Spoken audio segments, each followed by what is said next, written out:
Howdy folks, welcome back to the channel and welcome to a new weekly episode of War in These 2. Welcome to the, I would say, officially the second episode of this new series, unofficially to the very first episode in which finally there is some action going on.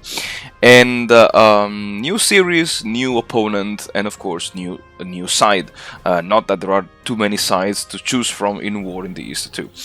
The goal of this episode is to briefly go through the scenario, the air phase of the turn 1, and of the border war.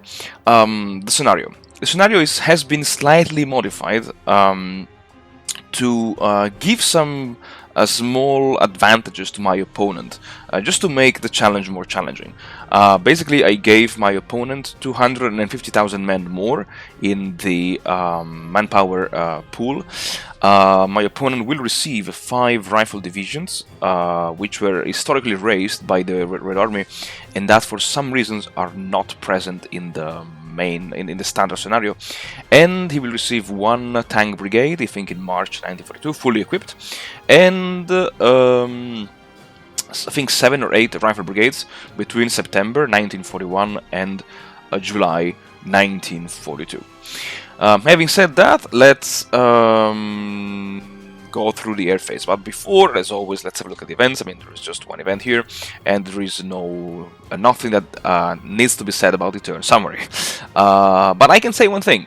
The reason why I don't really like the standard campaign is that first of all, the Axis starts with way more units than what historically the Axis or Germans had on June 22nd, 1941 on the Eastern Front, and because the scenario is very, very generous when it comes to vehicles. So I could push myself really forward and deep into the Soviet Union within the opening turns, because I have this massive 50,000 vehicle pool, which in my historical order of battle mode, I think it's just to reduce to 30,000 or even 25,000.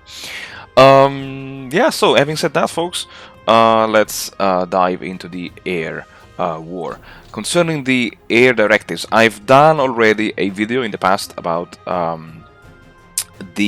to set up properly the turn 1 air directives. And the idea is very simple. You want to first of all target enemy airfields containing fighters to destroy them on the ground on day 1, and then you if you want, you can bomb enemy airfields containing bombers, recon, and transport planes.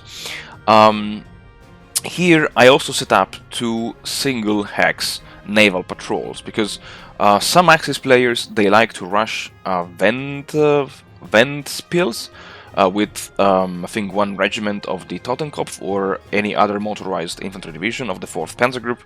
I like to isolate this hex and then on the next turn occupy it with the infantry of the 18th Army.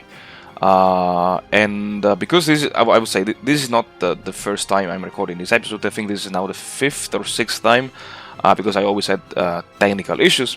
I am very familiar with the fact that somehow, even if you change the plane's route and you upload the save game on the server, it will not save the new route. And the idea here is to shift my planes outside of the hex of vent spills, because here there is some flak, and I want to minimize the flak damage. And because flak exerts a damage in the surrounding hexes, I want to minimize the flight path by doing this basically. And okay, that's it. Yeah, Liepāja is this all flak? Yeah, okay, there are some flak units here, but anyway. Naval patrol, okay, perfect. And also, what I wanted to say, first of all, it's amazing to do a live commentary while recording the episode and not having to rewatch all the time every episode while editing it. But yeah, as you can see, yeah, I'm playing very conservatively, and this is also one other reason why I don't really like this scenario, because the VVS, the Soviet Air Force, is not starting on resting mode. So I'm only attacking enemy airfields that are within the range of my fighter escorts. Having said that, let's enjoy the air phase, and let's see how many planes we can destroy on the ground and how many planes we can destroy in the sky. And I believe that, yeah, as I said, I might just get over 1,000 planes destroyed on the ground. Okay, 12, 13, 29. Yeah, I think that's it.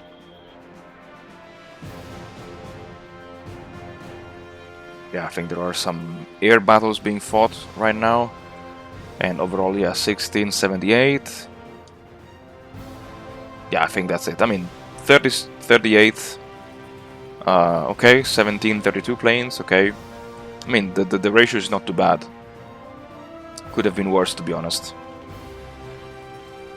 562. I mean, I'm losing quite a lot to flak. 62 and 446. Let's have a brief look at the losses. All right. Okay, 13 BF-109. 19 Stukas. Wow, that's a lot. 40 pilots and 737 pilots for the enemy. It's okay. I mean, it's not too bad. Okay. 62 versus 1781. Okay, nice. And alright, the border war. Let's deactivate the ground support. I don't need it, at least in the border war. And the idea of the border war is to open up gaps in the enemy lines with your security divisions.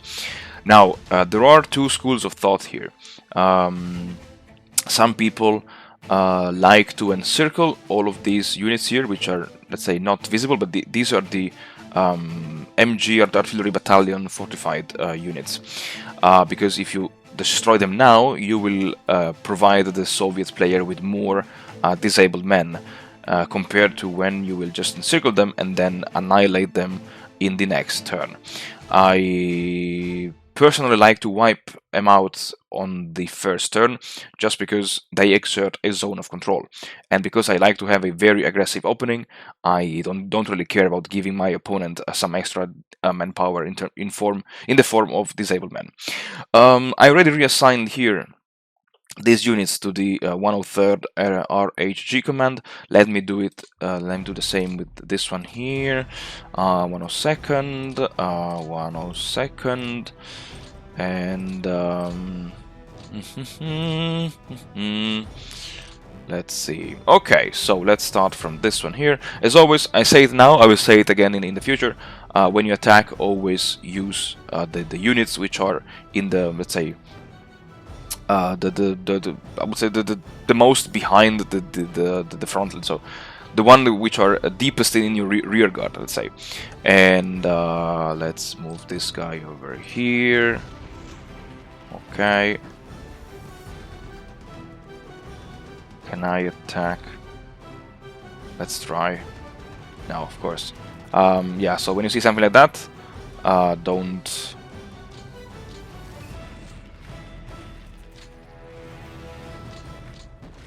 Insist, because you will just rack up combat delay, and combat delay is something that you don't want to have in the opening stages of Operation Barbarossa. Yeah. Okay. This is done. Then we can also. Ooh, shattered. Nice. I like it. And you see that even without having ground support, I am shooting down enemy planes because they are committed into battle. I think this one here is also exactly a stack of MG artillery units. And I think this one here as well has, or is, yes, exactly. Okay. Now, actually, to speed things up, let's move it to 0.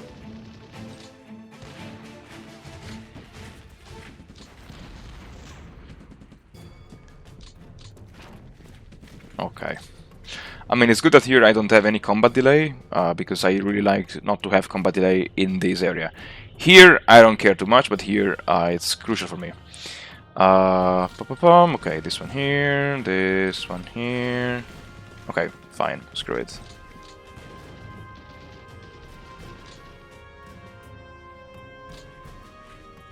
Alright. Here, I'm not attacking with the security regiments because there are too many. These units are quite strong, actually.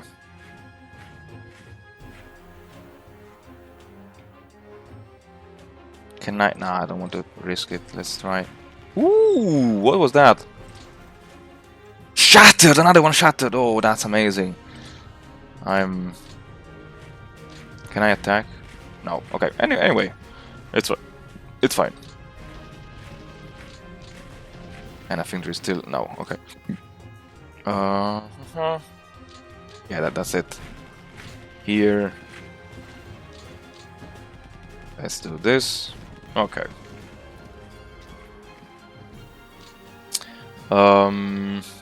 I think this one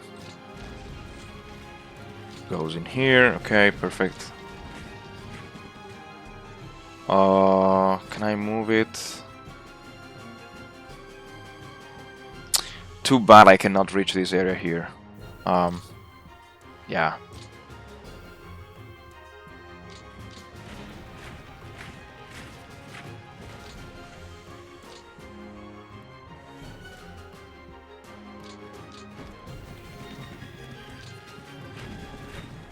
Oh, scouted?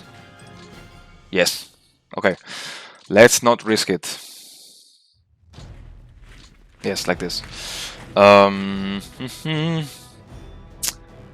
Here, I think I will just join this one. So this is a very strong regiment. Yeah, exactly. Yes, okay, anyway. Yeah, in the south it's way more difficult to attack. Yeah, exactly. Anyway. Can I flip this one? Okay, perfect. So, I would say, the timer says it's less than 15 minutes, so I would say we can call it an episode, this one. But yeah, so in the next one we will have a look at what happens in the sector of Army Group North, then in the sector of Army Group Center, then in the sector of Army Group South, and then we will talk about the logistics. Small spoiler alert, there are over here some hexes which have a very rail yards of very high level. Very high means above 1. So Limburg, I think Brandenburg has a level 2. Others do have a level 6, I saw, and worst of all, they don't have any depot. Now, why it's crucial to have depots on hexes with rail yards of a level above or equal to 2? Well, because they increase your transport capacity overall. So I will sacrifice many of my APs in 4 episodes to set up depots in the rear, and I will give you the best tip on how to handle the depots in Germany. But more about this in the dedicated episode. Folks, that's all for this first video. As always, thank you very much for watching, thank you very much for supporting the channel, I wish you all the best, and I'll see you all in the next one.